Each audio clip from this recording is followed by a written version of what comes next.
Hi, David here again, and we're going to carry on with more of the vehicular part of my ASL, doing these for you, and also doing them for my own purpose, because as I go through them, I tend to pick up a bit more myself. Today, I'm going to talk about combat between vehicles, and specifically cases B and C of the firer-based hit determination DRM table. So, without further ado, we're going to put our T3485 and our Panther 5G together against each other in various scenarios so we can work through the DRMs. Here is the table C5, Charlie 5, firer-based hit determination DRM, and there are quite a few cases from A down to I, and there's a bunch of notes. For example, there's C, C1, C2, C3, and off it goes. So for this video, I'm just going to focus on Bravo and Charlie and try to set up scenarios using just them. So pull out Charlie 5 out of the rule book and follow along. This situation should look familiar. Down here, we have our Panther 5G. Up here, we have the T3485. Neither is concealed. It is the German's turn to move, and that's where we're going to start. The prep fire phase, etc. is already done. So the Panther starts up for one, rolls a die, rolls two dice, and rolls, for sake of argument, rolls a 7. So his engine does not stall out. He doesn't have to expend extra movement points. And the person the German announces they're using one movement point to start. The Soviet doesn't see the German. He has no line of sight, so he cannot make a shot. Now, the intent of the German is to simply, do what we said before, come around here, take a shot, and try to destroy this tank before he can carry on with combat for whatever reason. So, the Panther moves up one hex and announces the expenditure of one movement point. We're going to pause here and we're going to look at the Soviets' options if they want to fire now or not. The point of view has changed here now. We got the T3485 who sees the Panther coming into his line of sight for an expenditure of one movement point. Given the penetration capabilities of the T3485, and for sake of argument, we'll assume there's other targets in behind here that he's waiting for, the T3485 is not going to fire. After all, we're looking at the firer based on moving targets, like moving and then shooting.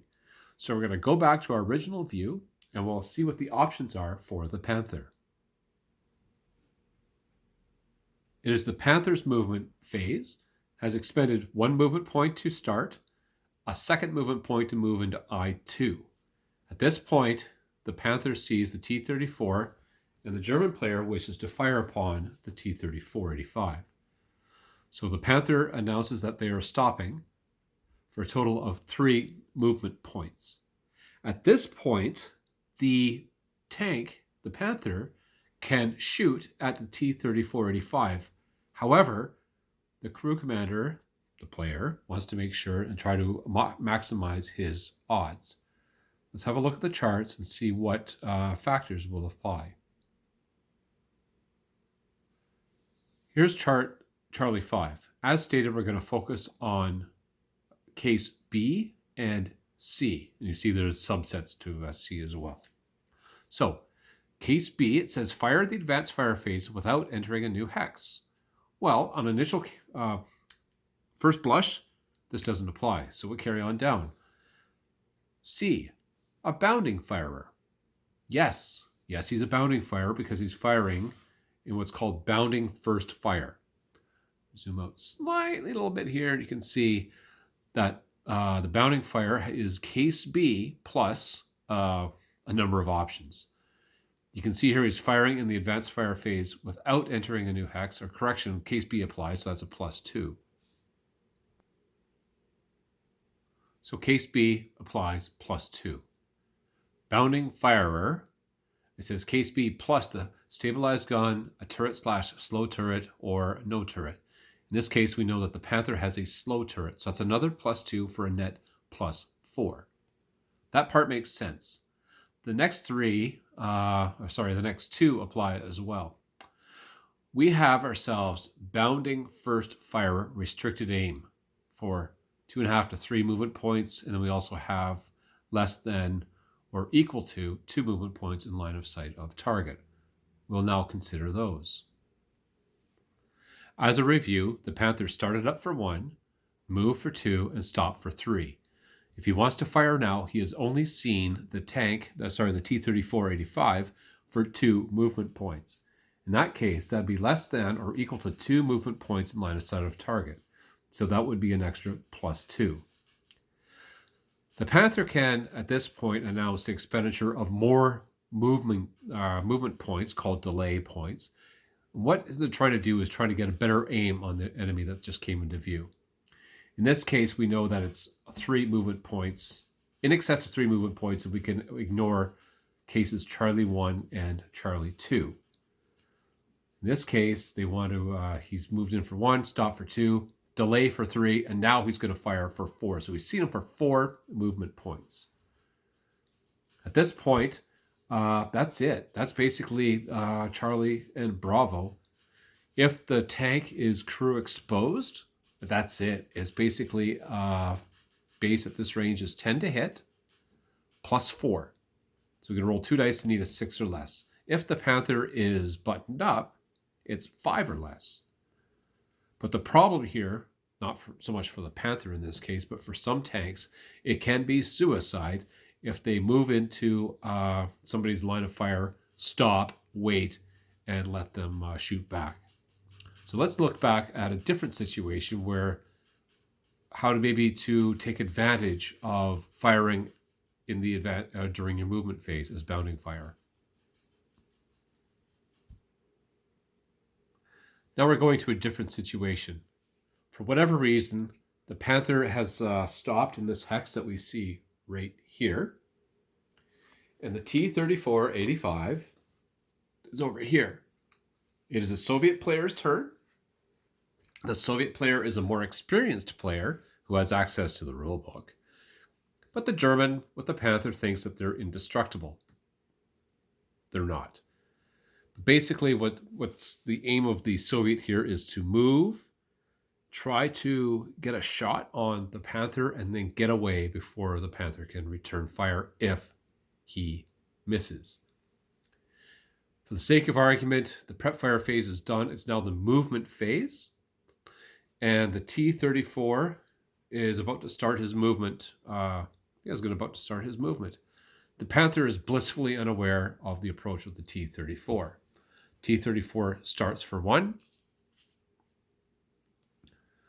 moves for 2, and we'll note at this point that he's seen the Panther for 1 of his movement. The Panther sees him as well, and for whatever reason decides not to shoot. Maybe he has an acquired target in front of a big anti-tank gun and he wants to take that out in his defensive fire phase, and has dismissed the T-34-85 as not being able to affect him because, hey, he's moving and the Panther will get the fire eventually, right? Well, let's see. T-34-85 moves again. And he still has him lined up. Seen him for 2 movement points, and he's expended 3. Started for 1, 2, 3. Seen him for 2. And remember, we want to see the enemy target for more than 3 movement points to take advantage. T-34-85 realizes this, takes another movement point, keeps his turret pointing this way for 4, and has seen the Panther now for 3 movement points. Not ready to shoot yet. T-34-85 keeps moving. Turret keeps moving. Has expended 5 movement points. Has the turret pointed at the Panther, and has seen the Panther for 4 movement points. At this point, the T-34-85 stops for 6, and has seen the Panther for 5 movement points. At this point, the T-34-85 decides to fire his main gun trying to hit the Panther. Going back to case by case through case B, what applies? We'll assume that both targets are crew exposed. Both are able to fire crew exposed. So, case B, firing an advanced fire phase without entering a hex is +2. That doesn't apply. However, bounding fire says case B does apply, plus another 2 for having a turret, in this case a fast turret. So we're at +4. There are a few other DRMs that will apply. We will not talk about them right now, but for the sake of argument, he's got a base to hit of 10. We know it's a +4, so we're looking at a 6 to kill. There are other to hit modifiers that will actually make it better in favor of the T-3485. I'm not going to ignore them. Target size, for example, it's a big target. That's 1 in favor of the T-3485. Also, point blank. We'll get into that later. But right now, in terms of case B and case C, you can see here the T-3485 has A, seen the target for more than 3 movement points. Okay, so it's not restricted aim. And also has stopped. So we don't have to worry about being a motion firer. And we can care from there. All right, so we can see that he's the T-3485 has a half-decent shot, even without considering being point blank or firing at a large target, or any of the other modifiers that can be applied. But for right now, let's have one more look at what a motion firer will do. So we can see here that in spite of everything, the T-3485 missed having an effect on the Panther and is, as you can see here, motion. It has little notes on there, +2 to hit, half firepower, blah, blah, blah. Doesn't matter. In this case, the Panther it's his turn to move, decides not to shoot, and decides to try to move and get away and try to maybe get in a position of advantage over the T-3485. So, in this case, the Panther expends a movement point to start up, rolls an 8, so the engine doesn't seize up. But at this point, the T-3485 wishes to fire. In this case, excuse me, the motion non-stopped firer will apply. And it says right on there, motion +2 to hit, that's fine. Half firepower, fine. The lower die roll is doubled. So, is he a bounding firer? No, he's not fired in the new phase. He's not, but basically he's what's called a motion or a non-stopped firer. He doesn't have a stabilized gun, so we have to look at what applies. In this case, case C applies. He's considered a bounding firer. So case B will apply for +2. Case C, that's a +4. It's not restricted aim and it's not limited aim. So we know it's a +4, but the further modifier is that when they roll 2 dice, the lower die is doubled. For example, he goes to fire. We know it's a 10 to hit. We know it's a +4 already. He rolls at 2 dice. One is a 1 and the second one's a 2.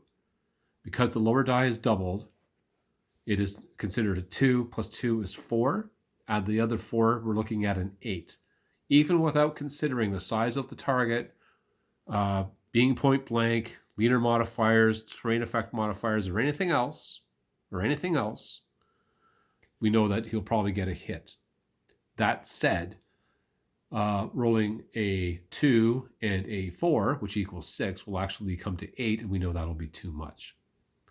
So, to review, when you fire an advanced when you fire bounding fire, if you've moved into a new hex, you are +2 for case C. You will add case B for +4 for most tanks. Non-turreted vehicles, assault guns are different. So we're looking at a +4 almost always. Next video, we'll talk about target-based hit determination dice roll modifiers and how to maximize your chance to be able to hit. Thanks for watching the video. There's more to come. And if you do like, please subscribe. Thank you.